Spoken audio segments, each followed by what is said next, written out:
जय श्री हरे विष्णु। जय श्री कृष्ण। श्रीमद् भगवत गीता के दूसरे अध्याय का महात्म्य।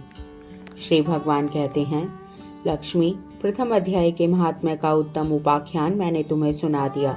अब अन्य अध्यायों के महात्म्य श्रवण करो। दक्षिण दिशा में वेदवेता ब्राह्मणों के पुरंदरपुर नामक नगर में श्रीमान देव शर्मा नामक एक विद्वान ब्राह्मण रहते थे। वे अतिथियों के पूजक, स्वाध्यायशील, वेद शास्त्रों के विशेषज्ञ, यज्ञों का अनुष्ठान करने वाले और तपस्वियों के सदा ही प्रिय थे। उन्होंने उत्तम द्रव्यों के द्वारा अग्नि में हवन करके दीर्घ काल तक देवताओं को तृप्त किया, किंतु उन धर्मात्मा ब्राह्मण को कभी सदा रहने वाली शांति नहीं मिली। वे परम कल्याणमय तत्व का ज्ञान प्राप्त करने की इच्छा से प्रतिदिन प्रचुर सामग्रियों के द्वारा सत्य संकल्प वाले तपस्वियों की सेवा करने लगे। इस प्रकार शुभ आचरण करते हुए उन्हें बहुत समय व्यतीत हो गया। तदंतर एक दिन पृथ्वी पर उनके समक्ष एक त्यागी महात्मा प्रकट हुए। वे पूर्ण अनुभवी, आकांक्षा रहित, नासिका के अग्रभाग पर दृष्टि रखने वाले तथा शांत चित्त थे। निरंतर परमात्मा के चिंतन में संलग्न हो वे सदा आनंद विभोर रहते थे। देव शर्मा ने उन नित्य संतुष्ट तपस्वी को शुद्ध भाव से प्रणाम किया और पूछा, हे महात्मन, मुझे शांतिमयी स्थिति कैसे प्राप्त होगी? तब उन आत्मज्ञानी संत ने देव शर्मा को सोपुर ग्राम के निवासी मित्रवान का, जो बकरियों का चरवाहा था, परिचय दिया और कहा, वही तुम्हें संदेश देंगे, वही तुम्हें उपदेश देगा। यह सुनकर देव शर्मा ने महात्मा के चरणों की वंदना की और स्मृतिशाली सोपुर ग्राम में पहुंचकर उसके उत्तर भाग में एक विशाल वन देखा। उसी वन में नदी के किनारे एक शिला पर मित्रवान बैठा था। उसके नेत्र आनंदातिरेक से निश्चल हो रहे थे। वह अपलक दृष्टि से देख रहा था।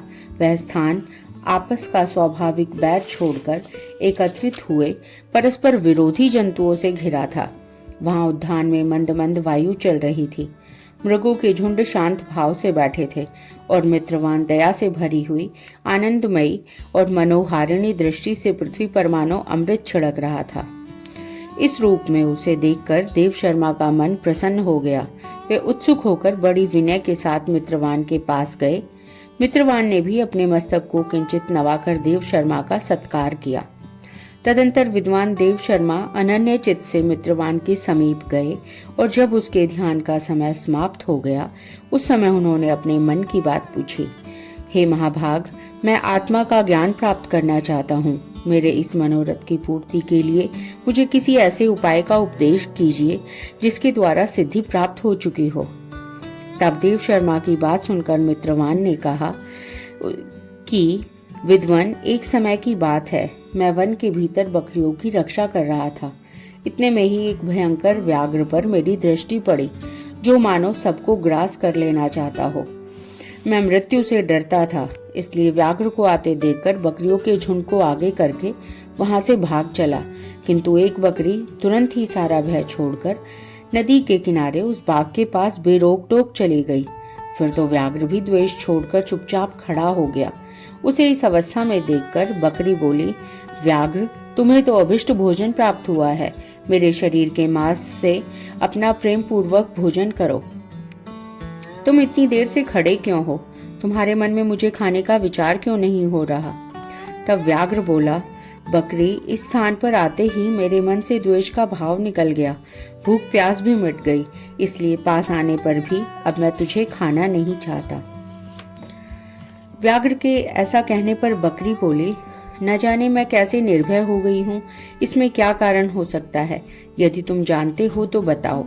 यह सुनकर व्याघ्र ने कहा, मैं भी नहीं जानता। चलो सामने खड़े हुए इन महापुरुष से पूछते हैं। ऐसा निश्चय करके वे दोनों वहां से चल दिए।